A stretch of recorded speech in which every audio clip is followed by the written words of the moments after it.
Haleluya, terpujilah nama Tuhan. Saudara-saudariku sekalian, senang dapat menyapa Anda sekalian dari pendengar program Sabda Menyejukkan pada minggu ini. Saya percaya bahwa berkat-berkat Paskah di tahun 2022 ini telah menjadi bagian hidup saudara-saudariku sekalian. Khususnya pada minggu pertama sesudah Paskah ini, saya tetap memiliki keyakinan bahwa berkat-berkat surgawi melalui peristiwa perayaan kebangkitan Kristus tetap menjadi bagian hidup saudara-saudariku sekalian, dan berkat-berkat surgawi itu menjadi kekuatan dalam kepengikutan kita sebagai orang-orang percaya. Dan saya tetap memiliki keyakinan bahwa pada saat kita mendengarkan pemberitaan firman Tuhan pada minggu ini, maka kemuliaan surgawi akan turun menaungi hidup saudara-saudariku sekalian dan memberkati kehidupan Anda sekalian. Pemberitaan firman Tuhan pada minggu ini diambil dari Filipi 2 ayat 1 hingga ayatnya yang ke-11. Saya akan membaca ayatnya yang ke-9 hingga ayatnya yang ke-11 yang mengatakan demikian. Itulah sebabnya Allah sangat meninggikan Dia dan mengaruniakan kepadanya nama di atas segala nama, supaya dalam nama Yesus bertekuk lutut segala yang ada di langit dan yang ada di atas bumi dan yang ada di bawah bumi, dan segala lidah mengaku Yesus Kristus adalah Tuhan, bagi kemuliaan Allah Bapa. Saudara-saudariku sekalian, firman yang disampaikan kepada kita yang dicatat dalam Filipi ini adalah menyatakan bagaimana peristiwa kemenangan Kristus atas maut. Dalam surat kepada orang-orang di Filipi ini, firman itu menyatakan bagaimana Allah yang adalah berkuasa atas segala sesuatu mengambil rupa manusia melalui kehadiran Kristus di tengah-tengah dunia ini. Dan ketika Ia ada di dalam dunia ini, Ia mau menyatakan bahwa Kristus itu memiliki otoritas atas segala sesuatu atau segala otoritas yang ada di dunia ini. Tetapi cara yang Ia lakukan adalah Ia hadir dalam wujud manusia, bukan saja sebagai manusia, tetapi manusia yang menderita. Manusia yang mau melayani sesamanya yang menderita. Dan atas peristiwa itu, Ia dapat menebus manusia dan menyatakan kekuasaannya yang tertinggi atas segala sesuatu, baik itu kekuasaan yang ada di bumi maupun otoritas yang ada di surga. Ketika Ia mengambil rupa manusia, maka atribut keilahiannya itu bersifat progresif. Dan ini sesuai dengan konteks inkarnasi. Artinya, apa yang terlihat dalam rupa Yesus ketika ada di surga, namun setelah Ia menjadi manusia, maka atribut kemuliaan itu terlihat dalam tindakan dan pelayanan Yesus. Dan dalam segala kemuliaan yang Ia terima di surga, disingkirkan demi Anda dan saya yang berdosa. Namun dalam wujud sebagai manusia sejati Kristus yang tidak berdosa, Ia mencari manusia yang berdosa itu. Ia berelasi dengan manusia supaya atribut keilahian yang melekat pada dirinya, seperti yang disampaikan pada surat Kolose, bahwa seluruh kepenuhan keilahian Allah itu ada di dalam Kristus. Tetapi kepenuhan keilahian Allah itu dalam konteks bagaimana Kristus dapat berelasi dengan manusia. Dan saudara-saudaraku sekalian, tahukah kita lihat atau pernahkah kita lihat bagaimana sifat-sifat keilahiannya itu ada di dalam Kristus ketika Ia melayani manusia yang menderita? Ketika Ia mengadakan berbagai mujizat. Ketika ia membangkitkan orang mati, ketika ia mentahirkan mereka yang najis menurut hukum Taurat, maka sesungguhnya disitulah kita lihat bahwa Kristus yang adalah Allah itu berinteraksi dengan manusia, tetapi ia mau memulihkan kehidupan manusia. Kemuliaan Kristus tidak hanya terlihat dalam penderitaannya. Ia menderita karena ia mau menebus manusia yang menderita. Ia harus mengalahkan alam maut karena ia harus membebaskan manusia dari maut. Penebusan itu tidak hanya terlihat dalam Kristus yang menderita di atas kayu salib ataupun Kristus yang dikubur.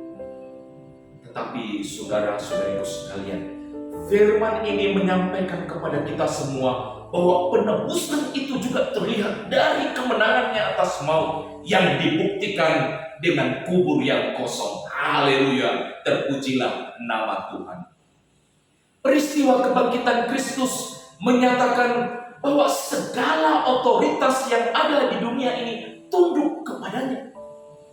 Tidak ada satu otoritas yang tidak ada dalam genggamannya. Otoritas apa yang terlihat pada peristiwa kebangkitan Yesus yang tidak dihancurkan oleh otoritas Kristus? Apakah itu kekuasaan Kaisar?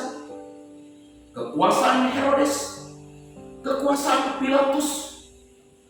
Mereka yang menduduki posisi-posisi yang penting bersekongkol dan menyatakan bahwa Kristus harus dijatuhi hukuman mati. Mereka memiliki kekuasaan itu. Tapi saudara-saudariku sekalian, benar yang dikatakan oleh Yesus kepada Pilatus waktu Pilatus harus menghakimi Yesus. Saat itu Pilatus mengatakan bahwa aku berkuasa membebaskanmu, tetapi juga berkuasa untuk menyalibkanmu. Tapi Yesus mengatakan bahwa Pilatus tidak memiliki kekuasaan itu bila tidak dikaruniai dari surga. Saudara-saudariku sekalian, Paskah itu menyatakan semua kekuasaan, baik itu penguasa-penguasa, baik itu penjaga-penjaga kubur, baik itu mahkamah agama, baik itu orang-orang Farisi, kelompok-kelompok sosial yang memiliki kekuasaan dalam kehidupan orang-orang Israel pada saat itu, semua ditundukkan melalui peristiwa kebangkitan Kristus. Maka melalui firman ini, saudara-saudariku sekalian, disampaikan kepada kita adalah kebenaran, tetaplah kebenaran yang tidak dapat ditutupi oleh sebuah konspirasi.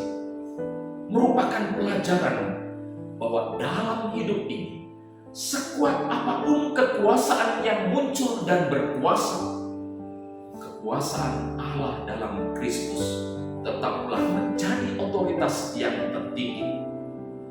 Ia tetap mengontrol segala sesuatu, dan peristiwa Paskah pada saat itu menyatakan dan membuktikan akan hal ini.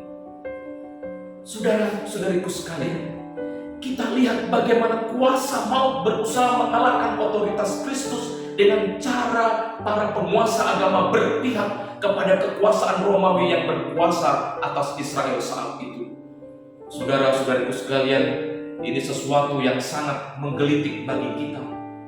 Ketika Kristus masih bebas melayani sebelum ia ditangkap, maka kekuasaan Romawi dan kekuasaan dari pemuka agama selalu berlawanan. Tetapi pada peristiwa penderitaan, penyaliban, bahkan kebangkitan Kristus, baik itu kekuasaan agama maupun kekuasaan pemerintah Romawi yang berkuasa atas Israel pada saat itu, berkonspirasi, membangun kekuatan untuk menyatakan bahwa kebangkitan itu tidak terjadi. Tapi saudara-saudaraku sekalian, berita tentang kebangkitan Kristus itu tidak dapat ditekan oleh kekuatan konspirasi yang dibangun oleh kekuasaan yang berkuasa pada saat itu maupun kekuasaan dari pemuka-pemuka agama. Sehingga berita tentang Kristus yang hidup, berita tentang Kristus yang mengalahkan maut itu tetap diberitakan hingga saat ini.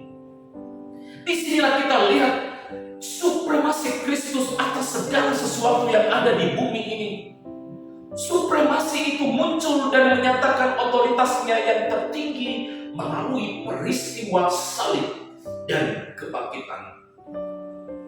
Supremasi atas maut adalah setan dengan segala pasukannya yang mengikat manusia supaya tetap ada dalam maut dan membawa pada kematian kekal.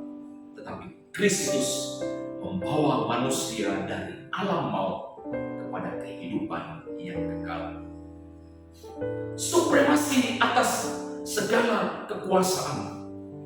Pemerintah Romawi yang berkuasa atas Israel pada saat itu menyatu dengan kelompok agama yang ada di Yerusalem, para imam-imam, tua-tua dan orang-orang Farisi yang sebelumnya mereka tidak bersatu, tetapi demi Kristus mereka menyatu.